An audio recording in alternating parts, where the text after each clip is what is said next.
If you've ever been blamed for something you didn't do, or wished karma would hurry up, hit that like button, because this story is about betrayal, heartbreak, and the most satisfying revenge you'll hear all week. When my husband died last year, I thought the worst part of my life was over. Turns out it was just beginning. I'm a 46-year-old single mom with 2 teenage daughters, 17 and 15. We were still mourning their dad when the truth started to unravel like a rotten thread. You see, my husband hadn't just been unfaithful. He'd been living a double life. He had 2 sons, with another woman, and when he and that woman died in the same accident, their secret came crashing into our lives like a bomb. I'll never forget the look on my daughters' faces when they found out. The shock, the anger, the shame, as if they had done something wrong. His parents, my ex-in-laws, didn't help. In fact, they blamed us. They said my daughters were heartless for not wanting to meet their poor orphaned baby brothers. They said I'd poisoned them against the family. But what really made my blood boil was what they did next. They tried to take my daughters away from me. They filed for custody. And when that didn't work, they started telling everyone that I had turned my back on them, that I was cold, unchristian, ungrateful. One Saturday, my youngest daughter, the one who just turned 15, wanted to go to the weekend market for her birthday. I gave her a budget and told her to have fun, just chocolate and sweets. But when I got a call from her half an hour later, her voice was trembling. She said, "Mom, some women are yelling at me. They won't let me leave." My heart stopped. I ran through the market with my oldest beside me. And when I found her, there she was, surrounded by 6 older women, pointing fingers in her face, calling her unchristian for not visiting her grandparents. They were parroting everything my ex-in-laws had been saying. I got between them and my daughter, shaking with anger. My eldest grabbed her sister and went to the car while I faced those women. One of them, someone I recognized from my ex's old church, sneered. "A good Christian wife obeys her husband's parents, even after death." I said, "Well, a good Christian husband doesn't cheat on his wife and make secret babies either." You could have heard a pin drop. The shouting got so bad we were kicked out of the market. But that wasn't the end of it. No. That night, I found out what had been brewing online. A friend from that same church messaged me saying, "You need to see this." My ex-mother-in-law had posted this dramatic sob story on the church's Facebook group. According to her, I'd stolen her granddaughters, left her homeless and penniless, and refused to raise the orphaned baby boys. She even claimed the affair partner was our surrogate and that I had rejected the babies because they were boys. I sat there, reading it all, shaking with disbelief. The comments were pouring in. Sympathy, prayers, and disgust directed at me and my daughters.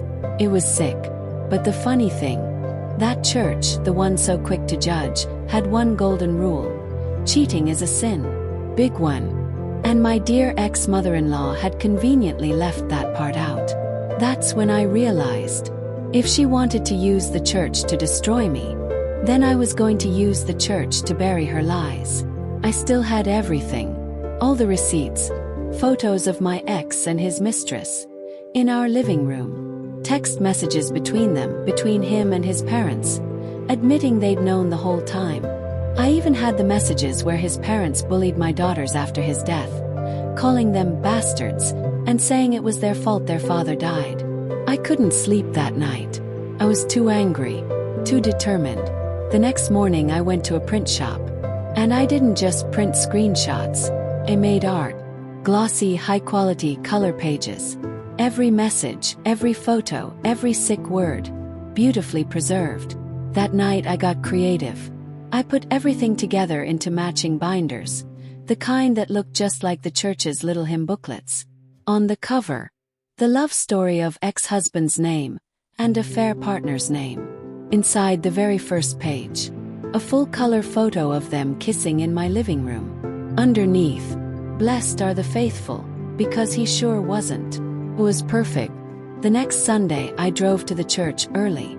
There's a little table in the back where they keep spare hymn books for anyone who forgets theirs. And let's just say, I made a generous donation that morning. By that afternoon, the gossip mill exploded. The Facebook page that once called me a monster was now calling my ex a devil in disguise. The same people who praised his parents were demanding answers. The pastor had to intervene because the language got too creative. Someone even uploaded the binder photos online.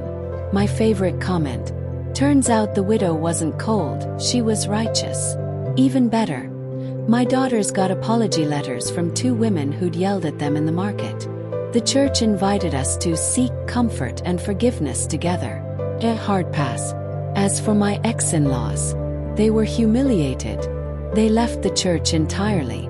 Last I saw, my ex-mother-in-law posted on Facebook again, whining about how no one cares for the elderly, and how her great son would have taken care of her if he were alive. The irony: her great son was only able to afford his life because of me. I was the breadwinner the whole time. In the end, I didn't need to scream or beg anyone to believe me. I just handed them the truth, wrapped in their own hymn covers. And that truth, it spread faster than their lies ever could. Sometimes revenge isn't about destruction.